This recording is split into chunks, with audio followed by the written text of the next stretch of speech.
بسم الله عظيم القدرة والشان شديد البطش والبرهان حافظ الدين والقرآن بسم الله ما شاء الله كان وما لم يشأ لم يكن ولا حول ولا قوة إلا بالله العلي العظيم. الحمد لله.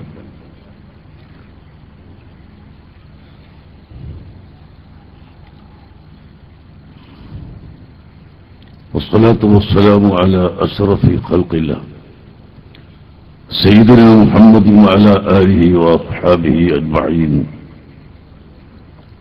أما بعد،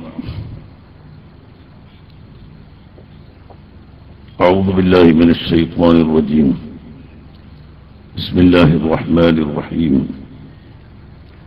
واذكر في الكتاب مريم إذ انتبذت من أهلها مكانا شرقيا فاتخذت من دونهم حجابا فأرسلنا إليها روحنا فتمثل لها بشرا سويا.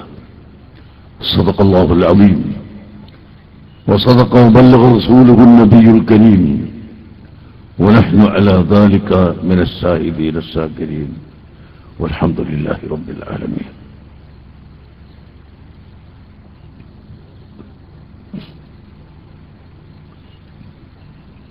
قال رسول الله صلى الله عليه وسلم: أكثروا ذكر محاسن موتاكم.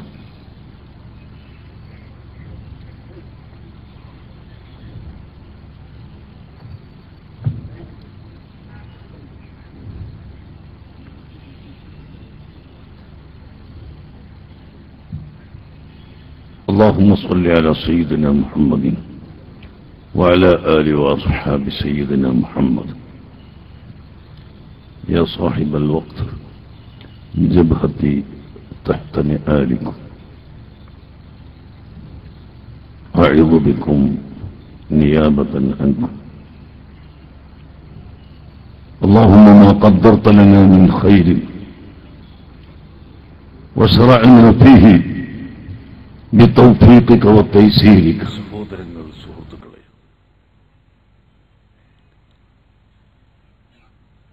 മഹാന്മാരെ അനുസ്മരിക്കുന്നതിലും ആ അനുസ്മരണത്തെ തുടർന്ന് എന്നും അനുസ്മരിക്കാനുള്ള സൗധങ്ങൾ കെട്ടിപ്പടുക്കുന്നതിനും അവരെ ഓർക്കുന്നതിനു വേണ്ടി അവരുടെ ഖബറിന്റെ മുകളിൽ കുബ്ബകൾ കെട്ടിയുണ്ടാക്കുന്നതിനും എല്ലാം തെളിവുകൾ ഉണ്ട്.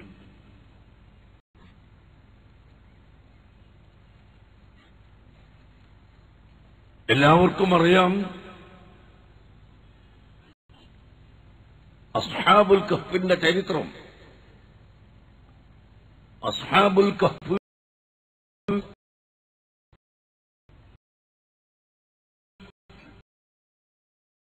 രക്ഷിക്കുന്നതിനു വേണ്ടി സഹിച്ച ത്യാഗത്തിന്റെ സ്മരണയായി പറയൽ സുന്നത്താക്കിക്കൊണ്ട് പരിശുദ്ധ ഖുർആനിൽ അവതരിച്ച സൂറത്തുൽ കഹ്ഫ് ഓതൽ സുന്നത്തായി.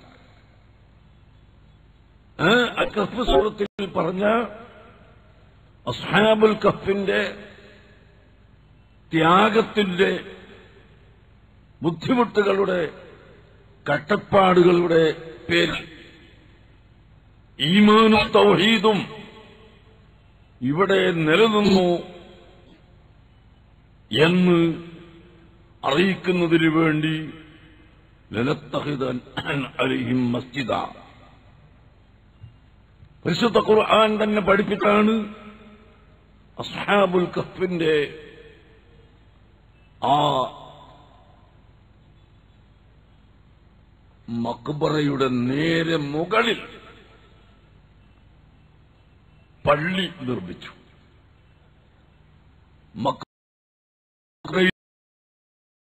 ഒരു ഗുഹയിലായതുകൊണ്ട് ഒരു ഭാഗത്ത് അതിന്റെ മേൽഭാഗം മുകളിൽ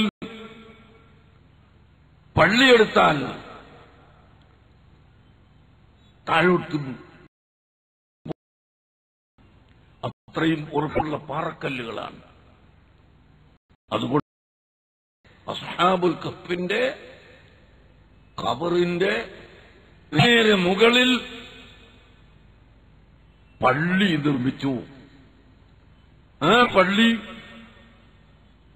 അവരുടെ സ്മരണയായി നിലനിർത്തി. എത്രയോ കൊല്ലങ്ങൾ കഴിഞ്ഞപ്പോൾ ആ പള്ളിക്ക് കേടുപാടുകൾ വന്നു. അതിന്റെ ശേഷം ആ പള്ളി നിന്ന സ്ഥലത്ത് നിന്നും ഒരൽപ്പം മാറ്റിക്കൊണ്ട് അവിടുത്തെ രാജാവ്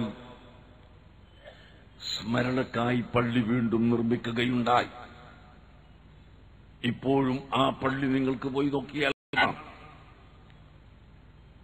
അങ്ങനെ മഹാന്മാർ തൗഹീദ് നിലനിർത്തുന്നതിനു വേണ്ടി, ഈമാൻ ഇവിടെ നിലനിർത്തുന്നതിനു വേണ്ടി കഷ്ടപ്പാടുകൾ അനുഭവിച്ചിട്ടുണ്ട് എങ്കിൽ ആ മഹത്തുക്കളെ അനുസ്മരിക്കുകയും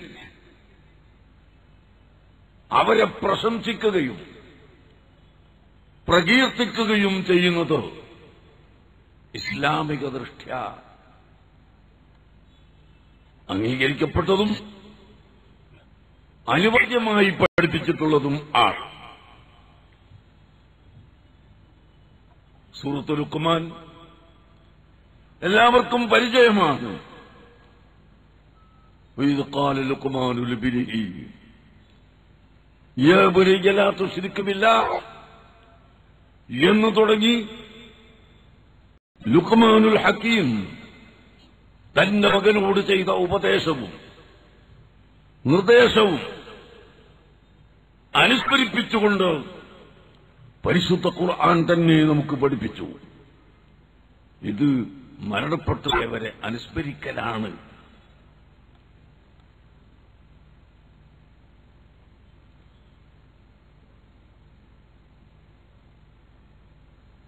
മഹദിയായ മറിയം റളിയല്ലാഹു അൻഹയെ സംബന്ധിച്ച് വദ്കുർ ഫിൽ കിതാബി മറിയമ എന്ന് തുടങ്ങി നീണ്ട ആയത്തുകളും ചരിത്രങ്ങളും അല്ലാഹു തആല പഠിപ്പിക്കുന്നു. ആ കൂട്ടത്തിൽ വമറിയമ ബിനത്ത് ഇമ്രാന അല്ലത്തി അസ്ഫലത് ഫർജഹാ, ഹറാമു ചെയ്യാനും വ്യഭിചാരത്തിനും പൈശാചിക മാർഗത്തിനും സൗകര്യവും സാഹചര്യവും ഉണ്ടായിട്ട് പോലും അതിലേക്കൊന്നും പോകാതെ അല്ലാഹുവിനെ ഭയപ്പെട്ടുകൊണ്ട് ഗുഹ്യസ്ഥാനത്തെ സൂക്ഷിച്ച പരിശുദ്ധമായ മറിയം എന്ന് പരിശുദ്ധ ഖുർആനിൽ മറിയം റളിയല്ലാഹു അൻഹയെ അനുസ്മരിച്ചു. നബി സല്ലല്ലാഹു അലൈഹി വസല്ലമ തങ്ങൾ ഒരു സ്ഥലത്ത് ഇരിക്കുമ്പോൾ ഒരു ജനാസ കടന്നുപോയി. സഹാബികൾ അദ്ദേഹത്തെ പുകഴ്ത്തി പറഞ്ഞു. അപ്പോൾ വജബത്ത് എന്ന് പറഞ്ഞു. അല്പം കഴിഞ്ഞ് മറ്റൊരു മയ്യിത്ത്, ഒരു ജനാസ കടന്നുപോയി. അപ്പോൾ ജനങ്ങൾ പറഞ്ഞു, ഈ മനുഷ്യൻ ഇവിടെ നിന്ന് മരണപ്പെട്ടത് പോയത് സമുദായത്തിൽ നന്നായി.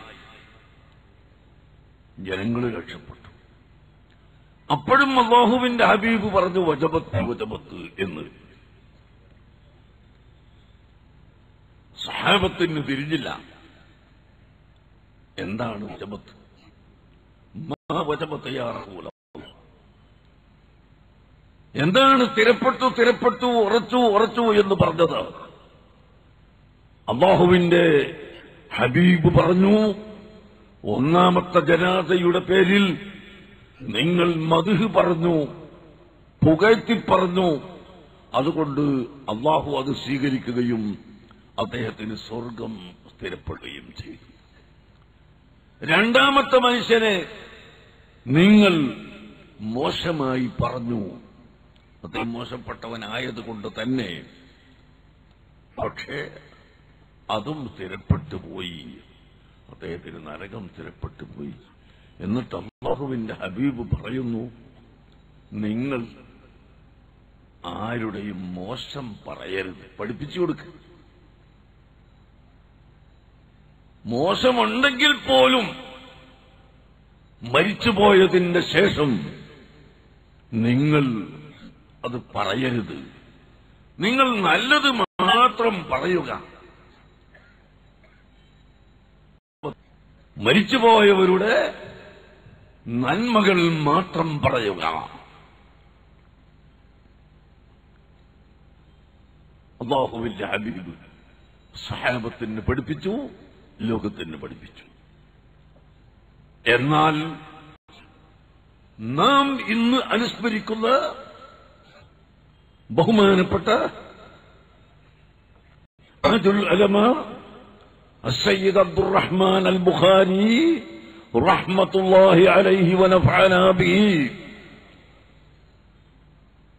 ആ മഹാനവറുകളെ സംബന്ധിച്ച് നല്ലതല്ലാതെ ഒന്നും പറയാനില്ല. ഒരൊറ്റ വാക്ക് പോലും, ഒരു ചെറിയ വിഷയം പോലും അവിടത്തെ സംബന്ധിച്ച് നല്ലതല്ലാതെ പറയാൻ ഇവിടെ ഇല്ല. അതുകൊണ്ടാണ് ഈ പ്രസംഗിക്കുന്ന ആലിമീങ്ങളൊക്കെ തങ്ങളുടെ നന്മകൾ പറയുന്നത്. പിന്നെ ഞങ്ങളുടെ അനുസ്മരണ സമ്മേളനം, അനുസ്മരണ യോഗം അനുസ്മരിക്കാനും അതിൽ നിന്ന് ജനങ്ങൾക്ക് ഇൽമ് കിട്ടാനും വേണ്ടിയാണ് ഞങ്ങൾ നടത്തുന്നത്. 3 കോടി ഉറുപ്പിക ചെലവഴിച്ചു. മലപ്പുറം ജില്ലയിൽ സമ്മേളനം നടത്തി. ഒരേ ഒരു വിഷയം, നമ്മളെ എതിർക്കൽ. ഇപ്പൊ 6 കോടി ചെലവഴിച്ചിരിക്കാം. പിന്നെയും നടത്തിയൊരു സമ്മേളനം, ഇല്ലാത്ത ഒരു SYSന്റെ സമ്മേളനം. അങ്ങനൊരു SYS അവർക്കില്ല. SYSന്റെ യഥാർത്ഥ SYSന്റെ അതിവിപുലമായ സമ്മേളനം ഞങ്ങൾ അടുത്ത് നടത്തുന്നു. അല്ലാഹു അത് തൗഫീഖ് നൽകുമാറാകട്ടെ. അത് SYS, അത് ഇൻഷാ അല്ലാഹ് അതിന്റെ ചരിത്രം നിങ്ങൾക്ക് പറയുമ്പോൾ മനസ്സിലാവും ഏതാണ് യഥാർത്ഥ SYS. തട്ടിക്കൂട്ടിപ്പുണ്ടാക്കൂട്ടതല്ല. എന്നിട്ടോ അവിടെയും വിഷയം ഒന്ന് തന്നെ. ജനങ്ങൾക്ക് തിരിച്ചു പോകുമ്പോ ഒരു സുബ്ഹാനല്ലാഹെല്ലാം പഠിപ്പിച്ചു കൊടുക്കുന്ന പ്രശ്നമില്ല. ജനങ്ങൾ തിരിച്ചു പോകുമ്പോൾ ആലിമീങ്ങളോട് പ്രിയം വെക്കാനുള്ള പ്രശ്നമില്ല. പള്ളികളിൽ ദർസ് നടത്തണമെന്ന ഒരു പ്രചോദനം ഇല്ല. അല്ലാഹുവിന്റെ ഹബീബിനെ മദ്ഹ് പറയണം, മൗലിദ് നടത്തണം, അതിനൊരു പ്രചോദനമില്ല. പിന്നെ 3 കോടിയല്ല 6 കോടിയോ എത്രയോ ചെലവഴിച്ച് ഒരേ ഒരു ലക്ഷ്യം, നമ്മളെ ചീത്ത പറയൽ മാത്രം. പക്ഷേ എന്റെ പ്രിയപ്പെട്ട ജനങ്ങളോട് ഞാൻ പറയുന്നു, ഞങ്ങൾക്ക് അങ്ങനെ ഒരു ലക്ഷ്യമേ ഇല്ല. എന്തുകൊണ്ട്?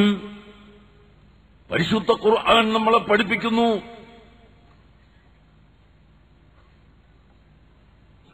എല്ലാ കാലത്തും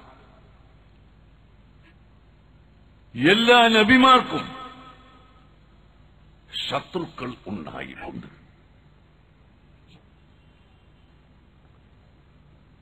ആ ശത്രുക്കളുടെ ജോലി ഏതാണ്? യൂഹി ബഅ്ളുഹും ഇലാ ബഅ്ളിൻ സുഖ്റുഫൽ ഖൗൽ. ചിലർ മറ്റു ചിലരോട് ഇല്ലാത്ത നുണകളും കള്ളത്തരങ്ങളും പ്രചരിപ്പിച്ചു കൊടുക്കലാണ്. അല്ലാഹു പറയുന്നു, വലൗ ശാഅ റബ്ബുക ലമാ ഫഅലൂഹു. അങ്ങനെ വേണ്ടാന്ന് അല്ലാഹു ചെയ്തുവെങ്കിൽ അവരത് ചെയ്യുമായിരുന്നില്ല. അല്ലാഹു ഇവിടെ ഈമാനുള്ളവരെയും അല്ലാത്തവരെയും തിരിച്ചറിയാൻ, ഈമാനിനെ പരിശോധിക്കാൻ ശത്രുക്കളെ നിശ്ചയിച്ചിട്ടുണ്ട്. പക്ഷേ ഫദറുഹും മാ യഫ്തറൂൻ, അവർ പറയുന്ന കള്ളത്തരങ്ങളും കുറ്റങ്ങളും അത് അവർ ഏറ്റെടുത്തുകൊള്ളട്ടെ, നിങ്ങളൊരിക്കലും അതിനു വേണ്ടി തിരിഞ്ഞു നടക്കണ്ട എന്ന് പരിശുദ്ധ ഖുർആൻ പഠിപ്പിച്ചു. അതേ സമയത്ത് നമുക്ക് താജുൽ ഉലമയിൽ നിന്ന് കിട്ടിയ പാഠം നമ്മൾ പഠിക്കണം. ഒന്ന്, നിങ്ങൾ കേട്ടു ഇൽമിന്റെ പ്രചാരണം, ദർസിന്റെ ശക്തി നിങ്ങൾ കേട്ടു. താജുൽ ഉലമയുടെ ഇബാദത്ത് നിങ്ങൾ കേട്ടു. ഞാനും അനുഭവസ്ഥനാണ്. രാത്രി കർണാടക സ്റ്റേറ്റിലൊക്കെ വഅ്ള് പറഞ്ഞ് നേരം വെളുക്കാനാകുമ്പോൾ വന്ന് ഞങ്ങൾ രണ്ടുപേരും തീവണ്ടിയിൽ കയറിയിട്ടുണ്ട്. പണ്ട് 10-15 കൊല്ലം മുമ്പ്. എന്നാൽ സുബഹിയാകുമ്പോൾ സുബഹി നിസ്കരിച്ച് ഞങ്ങൾ പെട്ടെന്ന് ഉറങ്ങുകയാണ്. താജുൽ ഉലമ ദലായിലുൽ ഖൈറാത്ത് ചെല്ലാതെ ഉറങ്ങില്ല. താജുൽ ഉലമ ഖുർആൻ ഓതാതെ ഉറങ്ങില്ല. സാധാരണ ഓതുന്ന ഖുർആൻ ഓതും, ദലായിലുൽ ഖൈറാത്ത് ചെല്ലും, മറ്റ് ഔറാദുകളൊക്കെ ചെല്ലും. സുബ്ഹാനല്ലാഹ്, വഫാത്തിന്റെ ഏതാനും ദിവസങ്ങൾക്ക് മുമ്പ് വിനീതനായ ഞാൻ അവിടെ ചെന്നപ്പോൾ വളരെ ക്ഷീണമുണ്ട്, എല്ലാവരും ദുആ ചെയ്യണം എന്നൊക്കെ പറഞ്ഞപ്പോൾ ഞാൻ ഇവിടത്തോട് ചോദിച്ചു, ഇവിടുത്തെ ഔറാദുകളൊക്കെ ഇപ്പോഴും ചെയ്യാറില്ലേ? ഇന്ന് ഖുർആൻ ഓതിയിട്ടില്ലേ? ഇന്ന് ദലായിലുൽ ഖൈറാത്ത് ചൊല്ലിയിട്ടില്ലേ? എല്ലാം ഉണ്ട്. ബഹുമാനപ്പെട്ടവർ മറുപടി പറയുന്നു, പ്രിയപ്പെട്ട മുഅ്മിനുകളെ, അങ്ങനെ എല്ലാ ദിവസവും പരിശുദ്ധ ഖുർആൻ, എല്ലാ ദിവസവും സലാത്ത്, എല്ലാ ദിവസവും ദലായിലുൽ ഖൈറാത്ത്, എല്ലാ ദിവസവും ഹദ്ദാദ്, ഇതെല്ലാം ചെല്ലുന്ന മഹൽ വ്യക്തി ദർസുകൾ മുടക്കാതെ നടക്കുന്നു. അങ്ങനെയുള്ള മഹാൻ സംഘടനയോട് അവിടത്തേക്കുണ്ടായ ബന്ധം നിങ്ങൾ മനസ്സിലാക്കണം.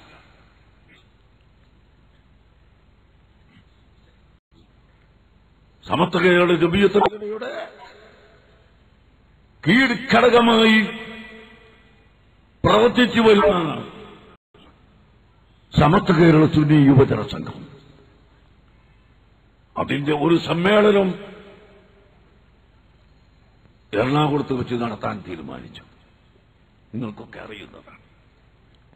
ആ സമയത്ത് ആരോഗ്യ പ്രസ്താവന ഇറക്കി, പങ്കെടുക്കാൻ പാടില്ല.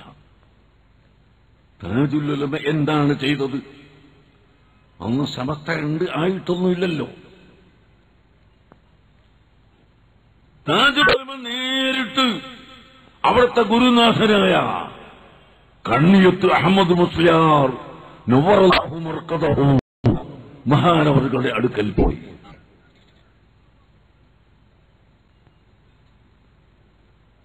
ഇങ്ങനെ എറണാകുളത്ത് ഇങ്ങനൊരു സമ്മേളനമുണ്ട്, ആ സമ്മേളനത്തിന് പോകാൻ പാടില്ല ചിലരൊക്കെ പ്രസ്താവന ഇറക്കിയിട്ടുണ്ട്. ഞാൻ എന്ത് ചെയ്യണം? ഇവിടുന്ന് പറയും പോലെ ചെയ്യാം. കണ്ണിയത്ത് ഉസ്താദ് ഇതാരാ? ഉള്ളാൽ മുദർരിസ് അബ്ദുറഹ്മാൻ കുഞ്ഞിക്കോയ തങ്ങൾ അല്ലേ? ഞാൻ എറണാകുളത്ത് പോകണ്ടേ എന്ന് സമ്മതം ചോദിക്കാൻ വന്നതാണ്. ബഹുമാനപ്പെട്ടത് ചോദിച്ചു, എന്താണ് എറണാകുളത്ത്? സമസ്തയുടെ കീഴ്ഘടകമായ യുവജന സംഘത്തിന്റെ ഒരു സമ്മേളനമുണ്ട്, അതിനാണ് ഞാൻ പോകണം. പക്ഷെ പോകണ്ടെന്ന് ചിലർ പറഞ്ഞപ്പോ ഇവിടുത്തെ ഒരു അഭിപ്രായം എനിക്ക് കേൾക്കണം എന്ന് മനസ്സിലാക്കി ഞാൻ വന്നതാണ്. അവിടുന്ന് പറഞ്ഞു, ഉടനെ പോകണം, യാതൊരു മടിയും വേണ്ട, എനിക്ക് സുഖമുണ്ടെങ്കിൽ ഞാനും വരുമായിരുന്നു. ഇത് ബഹുമാനപ്പെട്ട കണ്ടിയത്ത് ഉസ്താദ് പറഞ്ഞതാണ്. ഞങ്ങൾ കണ്ടിയത്ത് ഉസ്താദിനെയും ശംസുൽ ഉലമയെയും ആരെയും ചീത്ത പറയുന്നവർ അല്ല. പക്ഷേ സംഘടനാപരമായി ചില തെറ്റുകൾ വന്നപ്പോൾ നേരത്തെ നിങ്ങൾ പൊന്മളയിൽ നിന്ന് കേട്ടതുപോലെ ഞങ്ങൾ മാറി നിൽക്കേണ്ടി വന്നു. എന്നാലും ഞങ്ങൾ ചീത്ത പറഞ്ഞു നടക്കലല്ല. അങ്ങനെ ഈ സംഘടന പിളർക്കാനും അതിനെ ഭിന്നിപ്പിക്കാനും ആലിമീങ്ങൾ ഇവിടെ ശക്തിയായി സംഘടിച്ചാൽ അത് ദോഷമാണെന്ന് ചിന്തിക്കുന്ന ചിലർ, അത്രമാത്രമേ ഞാൻ പറയുന്നുള്ളൂ. ഏത് കാലവും ഭിന്നിപ്പിന് വേണ്ടി കുതന്ത്രങ്ങൾ മെലിഞ്ഞെടുക്കുന്ന വിഭാഗം ഭിന്നിപ്പിക്കാൻ ശ്രമിച്ചു.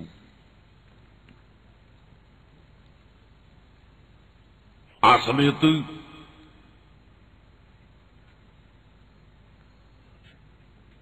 സമസ്ത കേരള ജമിയത്തുൽ ഉലമയുടെ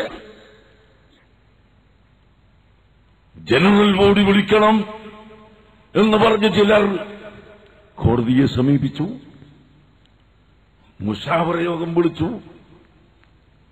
അപ്പോൾ സമസ്ത കേരള ജമിയത്തുൽ ഉലമയുടെ കേസ് നടത്താനും സമസ്ത കേരള ജമിയത്തുൽ ഉലമയ്ക്ക് കേസിൽ വിജയം കിട്ടാൻ ആവശ്യമായതൊക്കെ എഴുതി ചേർക്കാനും കൂട്ടിച്ചേർക്കാനും ഒഴിവാക്കാനും എല്ലാം ജനറൽ സെക്രട്ടറിയെ അധികാരപ്പെടുത്തുന്നു എന്ന് പറഞ്ഞപ്പോൾ താജുൽ ഉലമ പറഞ്ഞു, അത് പറ്റില്ല.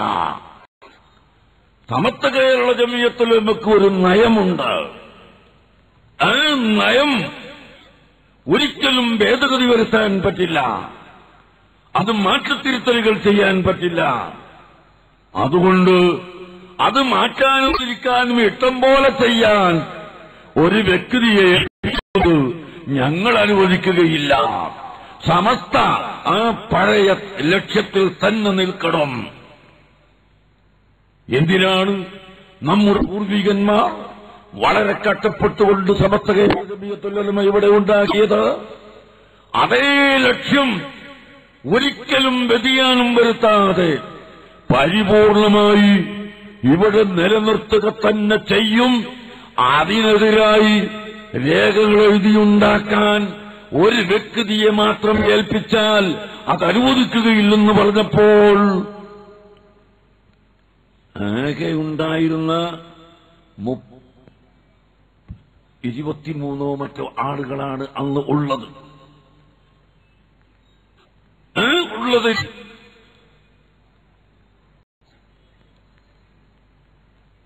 10 പേരും 11 പേരും ഇറങ്ങിപ്പോന്നു. അത് ഇറങ്ങിയതെന്താ? ആദ്യം തന്നെ അതാ ഗർജിക്കുന്ന സിംഹത്തെ പോലെ ബഹുമാനപ്പെട്ട താജുൽ ഉലമ അസ്സയ്യിദ് അബ്ദുറഹ്മാൻ ബുഖാരി ഖദ്ദസല്ലാഹു സിർറഹു മഹാനവറുകൾ പറയുന്നു, ഈ കസേരയിൽ ഇരുന്നുകൊണ്ട് സമസ്ത കേരള ജമിയത്തുൽ ഉലമയുടെ ലക്ഷ്യത്തിന് വിരുദ്ധമായ ഒന്ന് എഴുതിയുണ്ടാക്കാൻ ഞങ്ങൾക്ക് അനുവാദം തന്നുകൂടാ. അപ്പോൾ പറഞ്ഞു, ഞങ്ങൾ ഭൂരിപക്ഷം അനുസരിച്ച് പാസ്സാക്കുമെന്ന്. എന്ത് ഭൂരിപക്ഷം? ആകെ 23 ആളുള്ളതിന് 11 ആള് കഴിഞ്ഞാൽ പിന്നെ 13 ആള്, 2-3 ആളെ ഭൂരിപക്ഷം ഉണ്ടായിരിക്കും. ഏതോ ആയാലും ഭൂരിപക്ഷവും ന്യൂനപക്ഷവും നോക്കുന്ന പ്രശ്നമല്ല ഇവിടെ. സമസ്തയുടെ ജമിയത്തുൽ ഉലമയുടെ വ്യക്തമായ ലക്ഷ്യമുണ്ട്. ലക്ഷ്യത്തിൽ ഒരിക്കലും വ്യതിചലിക്കാൻ പാടില്ല. അത് ഉറച്ചു നിൽക്കണം എന്ന് പറഞ്ഞപ്പോ ഭൂരിപക്ഷം എന്ന് കേട്ടപ്പോ, എന്നാൽ അങ്ങനെ ഭൂരിപക്ഷത്തിനൊത്ത് സത്യവിരുദ്ധമായി പാസാക്കുന്നൊരവസ്ഥ ഇവിടെ ഉണ്ടെങ്കിൽ ഇവിടെ ഇനി ഇരിക്കാൻ പറ്റില്ല എന്ന് പറഞ്ഞുകൊണ്ട് അതാ ആദ്യമായി ഇറങ്ങിയത് ബഹുമാനപ്പെട്ട താജുൽ ഉലമയാണ് കേട്ടോ. ആ കാരണം കൊണ്ട് തന്നെയാണ് താജുൽ ഉലമക്ക് ഇന്ന് ലോകം മുഴുവനും സ്ഥാനം കൊടുക്കുന്നത്. സംശയം വേണ്ട. യുപിയിൽ വെച്ച് 7000-ഓളം പണ്ഡിതന്മാരെ വിളിച്ചുകൂട്ടി അഖിലേന്ത്യാ ജമിയത്തുൽ ഉലമയുടെ യോഗം ചേർന്നു യുപിയിൽ. ആ യോഗത്തിൽ ബഹുമാനപ്പെട്ട ളിയാഉൽ മുസ്തഫ പ്രസിഡന്റായും ഞാൻ സെക്രട്ടറിയായും കമ്മിറ്റി തെരഞ്ഞെടുക്കപ്പെട്ടു. 40 അംഗങ്ങളുള്ള അഖിലേന്ത്യാ ജമിയത്തുൽ ഉലമ തെരഞ്ഞെടുക്കപ്പെട്ടു. ഇത് കഴിഞ്ഞപ്പോൾ ഏകസ്വരത്തിൽ അവിടെ നിന്നൊരു ശബ്ദം, ഹമാരെ കമ്മിറ്റി ലിയേ एक सरपरस्त होना चाहिए, वो सैयद अब्दुर्रहमान अल बुखारी है. ഉറുദുക്കാരായ പണ്ഡിതന്മാർ, ആ നാട്ടിലുള്ള പണ്ഡിതന്മാർ പറയുന്നു, നമുക്കിതിലൊരു അഡ്വൈസറി വേണം. ഈ സംഘടനയ്ക്ക് മേലെ ഒരു അഡ്വൈസർ വേണം. അത് താജുൽ ഉലമയാണ്. എങ്ങനെ യുപിക്കാർക്കത് മനസ്സിലായത്? ആ യോഗത്തിൽ ഒരുമിച്ച് കൂടിയപ്പോൾ ബഹുമാനപ്പെട്ട താജുൽ ഉലമ വെറും 2 വാക്ക് മാത്രം സംസാരിച്ചിട്ടുണ്ടായിരുന്നു. അതായത് ഒരു 5 മിനിറ്റ് സമയം മാത്രമാണ് അറബിയിൽ അവിടുന്ന് പ്രസംഗിച്ചത്. ആ പ്രസംഗിച്ചതിന്റെ കട്ടി ആ പണ്ഡിതന്മാർക്ക് മനസ്സിലായി. ഇതൊരു പണ്ഡിതനാണ്, ഞങ്ങൾക്ക് സർപ്രസ്തായിരിക്കാൻ, ഞങ്ങൾക്ക് അഡ്വൈസറായിരിക്കാൻ, നേതാവായിരിക്കാൻ അർഹതയുണ്ട് എന്ന് യുപിയിലെ 7000-ഓളം വരുന്ന പണ്ഡിതന്മാർക്ക് മനസ്സിലായി. എങ്കിൽ ആ ഗർജിക്കുന്ന സിംഹത്തെ പോലെ സുന്നത്ത് ജമാഅത്തിന് വേണ്ടി ഇറങ്ങി എന്ന കാരണം ആണ്. അതുകൊണ്ട് തന്നെ ലോകം മുഴുവനും ആദരിക്കുന്നു. ബഹുമാനപ്പെട്ട സയ്യിദ് അബ്ബാസ് മാലിക് മക്കയിൽ നിന്ന് എന്നെ വിളിക്കുന്നു. എന്താണ് വിളിച്ചു ചോദിക്കുന്നത്? സയ്യിദ് അബ്ദുർറഹ്മാൻ ബുഖാരി വഫാത്തായി അല്ലേ? അദ്ദേഹത്തിന്റെ പേരിൽ ഞങ്ങൾ പരിശുദ്ധ മക്കയിൽ വലിയ ഒരു ജനാസ നിസ്കാരം സംഘടിപ്പിക്കുന്നുണ്ട്. അതുകൊണ്ട് അവിടത്തെ ജനാസ കുളിപ്പിച്ചു കഴിഞ്ഞാൽ വിവരം തരണം. കുളിപ്പിക്കുന്നതിന്റെ മുമ്പ് മയ്യിത്ത് നിസ്കരിക്കാൻ പാടില്ലല്ലോ. കുളിപ്പിച്ചു കഴിഞ്ഞാൽ വിവരം തരണം. പിന്നീട് വലിയ ജമാഅത്ത് സംഘടിപ്പിച്ചു. പരിശുദ്ധ മക്കയിലും മദീനയിലും ലോകത്തിന്റെ മുഴുവൻ ഭാഗത്തും ബഹുമാനപ്പെട്ട താജുൽ ഉലമക്ക് ജനലക്ഷങ്ങൾ ഹൃദയത്തിന്റെ വേദനയോടുകൂടി ജനാസ നിസ്കരിച്ചു. അതാ എട്ടിക്കുളം അറിയപ്പെട്ടുപോയി.